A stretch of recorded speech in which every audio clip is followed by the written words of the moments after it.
Good morning students. आज आपके सामने क्लास 9 सब्जेक्ट एसएस सिविक्स में चैप्टर 2 लोकतंत्र क्या, लोकतंत्र क्यों, इसके विषय पर जो है क्वेश्चन समझाए जाएंगे। कुछ प्रश्न और अध्याय परिचय जो है मैंने पहले आपको समझा दिया है। इसमें बाकी के जो प्रश्न बचते हैं इस चैप्टर के वे ध्यानपूर्वक सुनिए। तो क्वेश्चन नंबर नेक्स्ट है, लोकतंत्र के खिलाफ 2 तर्क दीजिए। लोकतंत्र बहुत ही अच्छी शासन प्रणाली है, लेकिन इसके खिलाफ में भी कुछ तर्क दिए गए हैं, यानी इसके दोष बताए गए हैं। क्या क्या है? लोकतंत्र में नेता बदलते रहते हैं। सबसे पहला तर्क दिया गया कि लोकतंत्र के अंदर नेता चेंज होते रहते हैं, समय समय पर बदलते रहते हैं। इससे शासन में अस्थिरता पैदा हो जाती है। इससे जो है शासन सही प्रकार से नहीं चलाया जा सकता है। मान लीजिए कि कोई नेता बीच में त्याग पत्र दे देता है या बदल जाता है, जिसकी वजह से शासन में अस्थिरता आने की संभावना हो जाती है। लोकतंत्र का मतलब सिर्फ राजनीतिक लड़ाई और सत्ता का खेल है। लोकतंत्र का मतलब है कि सत्ता प्राप्ति का ज्यादा खेल रह गया है, यानी कि सत्ता को कैसे हथियाया जाए, सत्ता को कैसे प्राप्त किया जाए, यहाँ नैतिकता की कोई जगह नहीं है। और लोकतंत्र में जो है सत्ता प्राप्ति के समय जो है नैतिकता की कोई जगह नहीं रहती है, यानी नैतिकता की कोई जो है महत्व नहीं दिया जाता है। तो लोकतंत्र के खिलाफ जो है ये तर्क दिए गए हैं। आगे देखिए, लोकतंत्र की सफलता के लिए आवश्यक 4 तत्वों का वर्णन कीजिए। यानी लोकतंत्र को सफल बनाने के लिए आवश्यक 4 तत्व कौन से हैं? लोकतंत्र की सफलता के लिए 4 तत्व इस प्रकार हैं। सार्वभौमिक वयस्क मताधिकार का होना। अगर हमने लोकतंत्र को सफल बनाना है तो इसके लिए सार्वभौमिक वयस्क मताधिकार होना चाहिए। और सार्वभौमिक वयस्क मताधिकार का मतलब है कि देश का कोई भी नागरिक जिसकी आयु 18 वर्ष की हो जाती है उसे वोट डालने का अधिकार प्राप्त होना चाहिए। चाहे वो अमीर है, गरीब है, ऊंची जाति का है, नीची जाति का है, कैसा भी है, उसे 18 वर्ष के बाद जो है वोट डालने का अधिकार मिलना चाहिए। एक व्यक्ति एक वोट का सिद्धांत लागू। लोकतंत्र देश के अंदर जो है एक व्यक्ति एक वोट का सिद्धांत लागू होना चाहिए, जिससे लोकतंत्र को सफल बनाया जा सकता है। अमीर व्यक्ति हो, बड़े ऊंचे अधिकारी हो, किसी चाहे वो गरीब व्यक्ति हो, सबको जो है केवल एक वोट का अधिकार मिलना चाहिए। स्वतंत्र और निष्पक्ष चुनाव। लोकतंत्र की सफलता के लिए यह भी जरूरी है कि जो चुनाव होते हैं वे बिल्कुल निष्पक्ष होने चाहिए। इसमें किसी प्रकार का कोई भेदभाव नहीं हो, किसी प्रकार की कोई जो है लड़ाई झगड़ा नहीं होनी चाहिए। तो निष्पक्ष चुनाव होने चाहिए, जिससे जो है सभी संतुष्ट हो सके। इसके लिए जो है एक चुनाव आयोग की स्थापना की गई है, जो देश के अंदर राज्यों के अंदर जो है राज्यों का अपना अलग जो है चुनाव आयोग है, वो जो है राज्यों के अंदर चुनाव करवाता है निष्पक्ष, और देश के अंदर जो चुनाव आयोग है वो देश के अंदर जो है निष्पक्ष चुनाव करवाने का कार्य करता है। अंतिम निर्णय लेने की शक्ति निर्वाचित जनप्रतिनिधियों के पास होनी चाहिए। तो लास्ट डिसीजन लेने की जो पावर है वो जो है जनता के द्वारा चुने हुए प्रतिनिधियों के द्वारा के पास होनी चाहिए। तभी जो है लोकतंत्र को सफल बनाया जा सकता है या लोकतंत्र सफल हो सकता है। इसके बाद देखिए, लोकतंत्र सरकार की 4 विशेषताओं का वर्णन कीजिए। लोकतंत्र सरकार की क्या कुछ विशेषताएं हैं? लोकतांत्रिक सरकार की 4 विशेषताओं का वर्णन इस प्रकार है। लोगों द्वारा चुने गए शासक की सारे प्रमुख फैसले लेते हैं। जो भी डिसीजन लिए जाते हैं वे जो लोगों के द्वारा जो प्रतिनिधि चुने जाते हैं उनके द्वारा ही जो है डिसीजन लिए जाते हैं। लोकतांत्रिक राजनीतिक समानता के सिद्धांत पर आधारित है।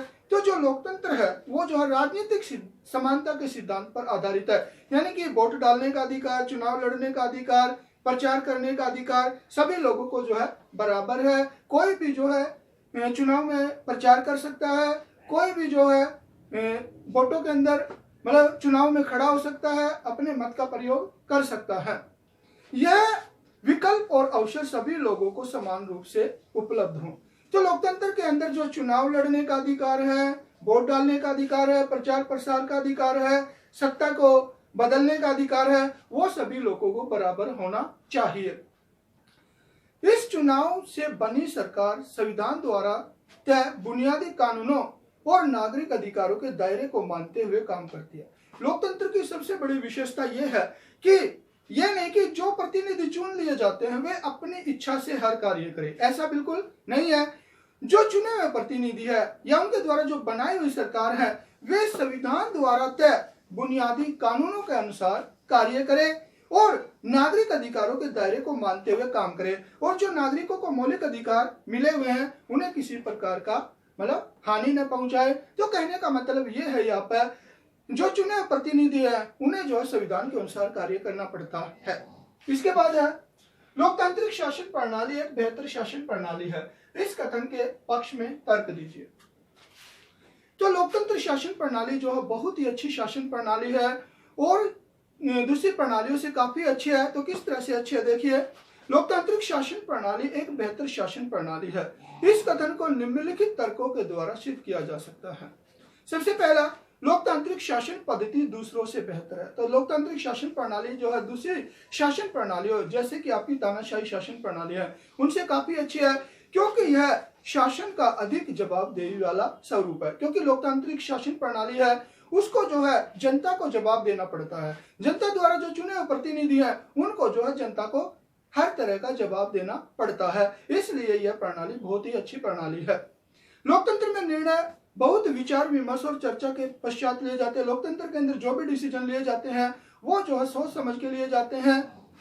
इसलिए लोकतंत्र बेहतर निर्णय लेने की संभावना को बढ़ाता है। इसलिए सोच विचार कर निर्णय लेने से जो है अच्छा निर्णय लेने की संभावना बढ़ जाती है। लोकतंत्र समाज के विभिन्न वर्गों के बीच विभेदों और टकराव को संभालने का तरीका उपलब्ध कराता है। तो लोकतंत्र शासन प्रणाली जो समाज के अमीर गरीब उच्च जाति नीची जाति मतलब समाज के विभिन्न वर्गों के बीच में समुदायों के बीच में जो झगड़े हो जाते हैं उनको भी जो अच्छी तरह से संभाल सकता है। इसलिए भी ये जो है शासन प्रणाली बढ़िया शासन प्रणाली है। लोकतांत्रिक व्यवस्था दूसरों से बेहतर है। लोकतांत्रिक शासन प्रणाली दूसरी शासन प्रणालियों से अच्छी है क्योंकि इसमें हमें अपनी गलती ठीक करने का अवसर भी मिलता है। अगर इसके अंदर मान लीजिए लोगों से गलती हो जाती है, अच्छे नेता नहीं चुन पाते हैं लोग, तो अपनी गलती को सुधारने का आने वाले चुनाव के अंदर जो है वो और नेताओं को चुन लेते हैं, जिससे अगर मान लीजिए गलती हो जाती तो वो इसमें सुधारी जा सकती है। लोकतंत्र में शासक वर्ग द्वारा की जाने वाली गलतियां पर व्यापक चर्चा की गुंजाइश है। लोकतंत्र के अंदर यह भी सबसे बड़ी बात है कि अगर मान ले सरकार अच्छी तरह से कार्य नहीं करती है तो जन साधारण जो है उसके ऊपर उनकी गलतियों के ऊपर व्यापक चर्चा कर सकती है। लोकतांत्रिक शासन प्रणाली में शासक निरंकुश नहीं हो सकता। सबसे बड़ी बात यह है कि जो लोकतंत्र शासन प्रणाली इसमें राजा जो शासक है वो तानाशाही नहीं बन सकता। यदि कोई शासक निरंकुश बनने की कोशिश करता है तो जनता उसे चुनाव में पराजित करती है। अगर मान लीजिए कोई नेता कोई जनता का प्रतिनिधि तानाशाही बनने की कोशिश करता है तो आने वाले चुनाव के अंदर जनता जो है उसे हरा देती है। इसलिए जो है ये प्रणाली काफी अच्छी प्रणाली है और देश के अंदर कामयाबी भी दे सकती है। तो अब बच्चों ये चैप्टर आपको कंप्लीट करवा दिया है। अब मैं आपको कुछ प्रश्न लिखने के लिए दूंगा जो आपने कॉपी में लिखने हैं, याद भी करने हैं, और ये प्रश्न भी आपने याद करने हैं जो मैंने अभी आपको समझाए हैं। तो लिखिए, लोकतंत्र में अंतिम निर्णय लेने की शक्ति किसके पास होनी चाहिए? नंबर 2, चीन की संसद को किस नाम से जाना जाता है? नंबर 3, चीन की संसद के सदस्यों की संख्या कितनी है? नंबर 4, मैक्सिको में राष्ट्रपति पद के लिए कितने वर्ष के बाद चुनाव होते हैं? नेक्स्ट, लोकतांत्रिक सरकारें निर्णय कैसे लेती है? नेक्स्ट, यह किसने कहा? प्रजातंत्र जनता के लिए और जनता द्वारा बनाई गई सरकार है। इसके बाद लोकतंत्र की परिभाषा दीजिए। नेक्स्ट है, भारत में आम चुनाव कितने वर्षों के बाद होते हैं? नेक्स्ट, भारत में कितने वर्ष के नागरिक को वोट देने का अधिकार है? तो बच्चों आपको जो है ये चैप्टर कंप्लीट करवा दिया गया है। आपने अच्छी तरह से चैप्टर भी पढ़ना है, वीडियो भी देखनी है ताकि आपको अच्छी तरह से समझ में आ जाए। धन्यवाद। Have a nice day.